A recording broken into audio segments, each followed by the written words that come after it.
Assalamualaikum warahmatullahi wabarakatuh. Selamat pagi dan salam sejahtera untuk kita semua. Hari ini kita akan belajar mengenai praktik audit. Dengan subtema pada kali ini, kita akan membahas mengenai bagaimana merencanakan audit untuk manajemen. Jika kemarin kita sudah belajar bagaimana membuat perencanaan audit secara lengkap, secara menyeluruh, maka untuk pada momen kali ini kita akan membahas bagaimana menentukan audit khusus untuk manajemen atas perintah atau atas himbauan atau atas surat keputusan dari owners atau stakeholder. Nah, apa saja yang perlu kita rencanakan dan bagaimana proses sistematis serta langkah efisien serta efektif, tidak terlalu berlebihan dalam melakukan pekerjaan sehingga menjadi lebih ringkas dan lebih cepat dalam pekerjaannya. Semoga materi ini dapat memberikan tambahan pengetahuan untuk saudara dan serta menambah pengetahuan tentang audit pada umumnya.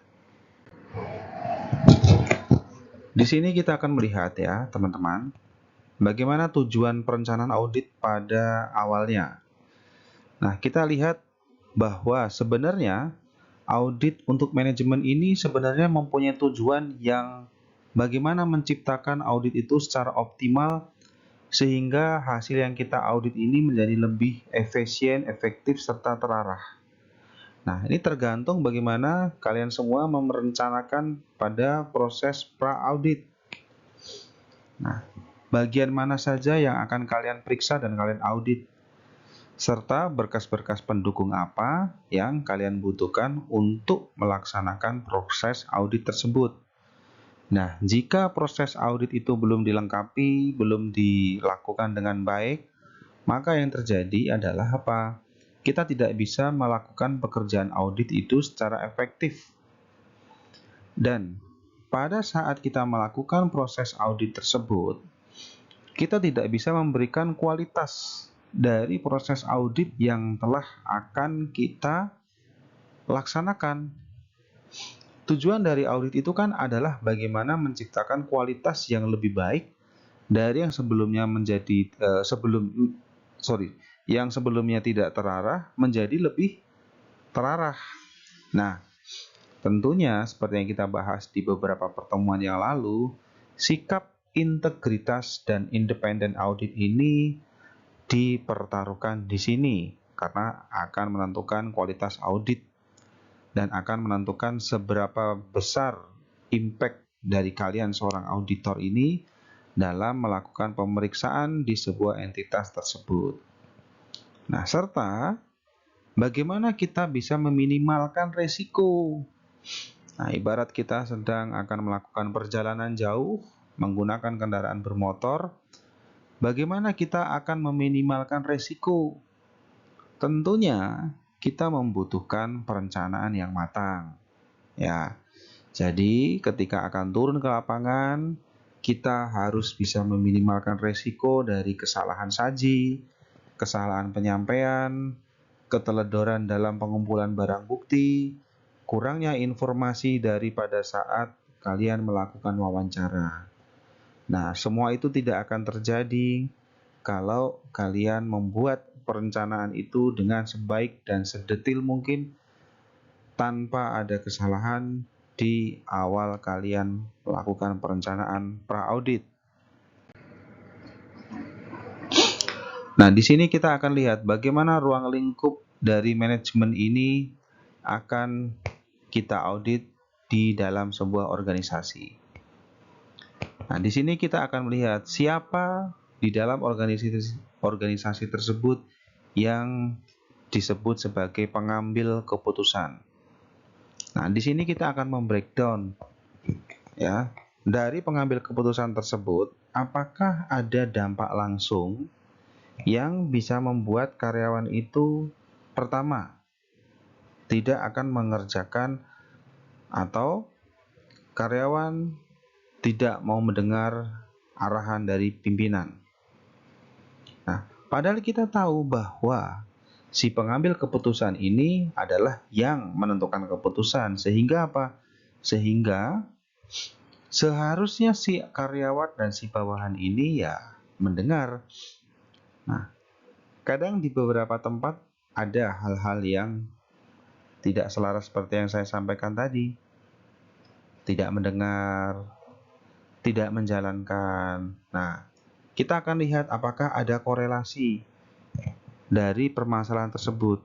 Nah, kan sudah menjadi hal yang umum beberapa pimpinan menginstruksikan untuk melaksanakan pekerjaan tertentu, namun oleh bawahan, oleh subordinat yang di bawahnya itu tidak mau menjalankan perintahnya secara langsung dengan alasan tertentu. Nah, setelah itu kita akan melihat bagaimana kondisi dari sistem pengendalian internal yang ada di dalam perusahaan tersebut. Kita akan melihat bagaimana perusahaan itu melakukan kontrol diri terhadap perusahaannya. Nah, contoh, ketika saudara melakukan sebuah perjalanan, kita akan lihat bagaimana kalian melakukan persiapan untuk melindungi diri dari hal-hal yang tidak diinginkan. Misalnya dengan menggunakan jaket, ya, supaya tidak terpapar sinar matahari dan supaya ketika jatuh tidak sakit. Karena ada double cover, menggunakan helm sebagai standar keselamatan, jadi helm juga harus dikaitkan di bawah dagu. Kemudian jika perlu menggunakan sarung tangan tambahan, dan jika perlu menggunakan celana yang aman. Nah, di sini kita akan melihat bagaimana kalian melakukan pengendalian internal terhadap diri sendiri. Nah, di sini pun ketika kita datang ke sebuah perusahaan, kita juga akan melihat bagaimana effort yang dilakukan dari perusahaan tersebut untuk mengendalikan manajemen di dalam perusahaannya dia tersebut. Apakah sistem kontrol terhadap perusahaannya itu sudah sesuai dengan aturan yang berlaku, atau masih ada kemungkinan celah ketika karyawan itu merasa bahwa sistem keamanannya itu masih bisa ditembus sehingga memancing karyawan tersebut untuk melakukan fraud. Ya, saudara tentunya masih ingat bagaimana konsep dari audit triangle. Kemudian pengendalian internal ini ada korelasinya dengan manajemen risiko. Nah, ketika kita sudah melakukan bagaimana pengendalian internal, kita akan melihat bagaimana perusahaan itu melakukan kontrol terhadap risiko. Risiko yang paling gampang terjadi adalah bagaimana perusahaan melakukan mitigasi risiko atau pencegahan supaya tidak terjadi fraud. Nah, tentunya pengendalian internal dan manajemen risiko ini ada keterkaitan. Ketika terjadi fraud misalkan, apa yang akan dilakukan? Nah, ini yang menjadi korelasinya. Dan yang terakhir, kita akan lihat seberapa besar impact-nya bagi seluruh karyawan terhadap regulasi yang sudah dibuat oleh manajemen. Ada istilah bahwa aturan dibuat untuk dilanggar. Nah, di sini kita akan melihat sejauh mana karyawan dan semuanya itu melaksanakan dan mentaati peraturan yang sudah dibuat. Kalau masih banyak yang melakukan pelanggaran, kita akan telaah lagi dari sisi auditor. Apakah pengendalian internal yang dibuat oleh manajemen itu masih relevan dengan kondisi pada saat itu?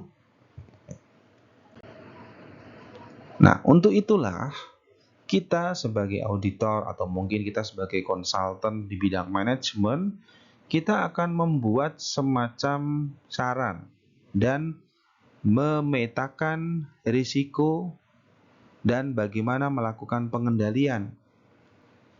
Misalkan, lokasi kalian kuliah itu jauh sekali dari rumah. Kita akan buatkan analisis risiko dan bagaimana cara mengendalikan. Ketika jarak tempuh dari rumah menuju kampus itu membutuhkan waktu 1 jam. Nah, makanya akan membuat menjadi risiko, yaitu apa? Saudara terlambat.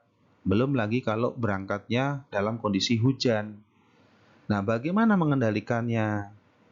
Ya, tentunya dengan mencari tempat kos yang dekat dengan kampus. Ya, sebagai tempat transit atau tempat ketika ada kuliah pagi yang tidak bisa ditempuh dalam waktu 1 jam mepet. Nah, ini namanya pengendalian, mengendalikan terhadap resiko yang akan muncul. Nah, bagaimana kita menciptakan pengendalian terhadap resiko dari sebuah perusahaan? Nah, perlunya kita melakukan survei, perlunya melakukan pemetaan, perlunya melakukan deskripsi lebih lengkap terhadap kondisi perusahaan, adalah kita ingin melihat seberapa besar risiko yang ditimbulkan dari proses pekerjaan yang akan kita jalankan. Sehingga kita bisa menciptakan bagaimana cara mengendalikan dari risiko tersebut. Nah, jadi tidak peduli seberapa besar. Makanya perlunya dari kalian memetakan tugas kemarin, membuat matriks risiko adalah untuk membuat pemetaan terhadap pengendalian tersebut. Nah, salah satu yang penting di sini adalah membuat program audit terhadap auditi. Kita tentukan tujuannya dulu. Nah, jadi laporan itu nanti akan lengkap. Jadi kita akan ketahuan bagaimana tujuannya, serta bagaimana metode yang akan kita gunakan, dan prosedurnya seperti apa. Nah, kita lihat contohnya di sini. Tujuannya adalah untuk mengevaluasi efektivitas SPI. Nah, metodenya gimana untuk melihat SPI yang sudah berjalan di perusahaan tersebut? Apakah sudah berjalan dengan sebagaimana mestinya? Ya, kita akan lihat metodenya dengan memeriksa dokumen-dokumen yang berkaitan dengan SPI di sebuah perusahaan tersebut.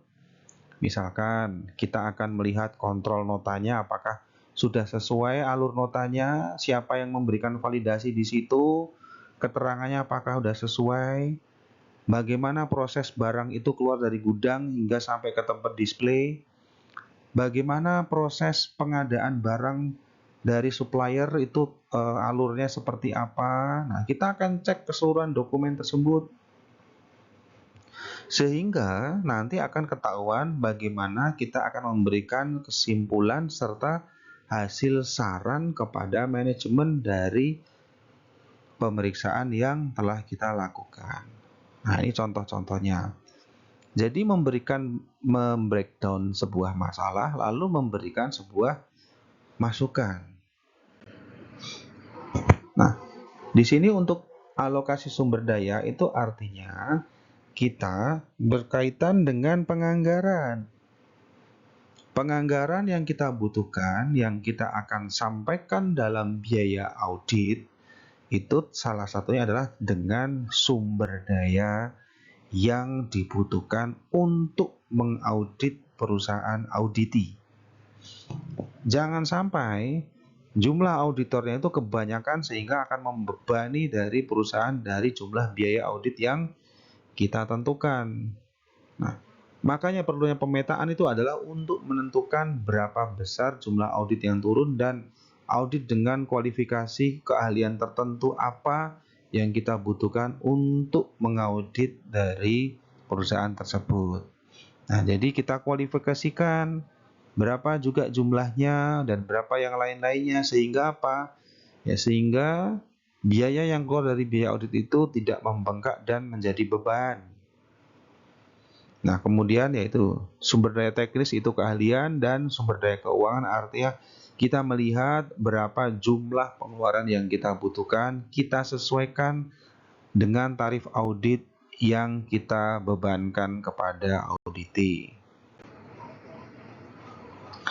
Nah, untuk penjadwalan audit ini artinya ini adalah proses kita melakukan audit dari sejak kita perencanaan hingga ke rencana tindak lanjut, artinya apakah dari hasil pelaporan yang kita laporkan itu membutuhkan rencana tindak lanjut atau membutuhkan evaluasi lebih lanjut.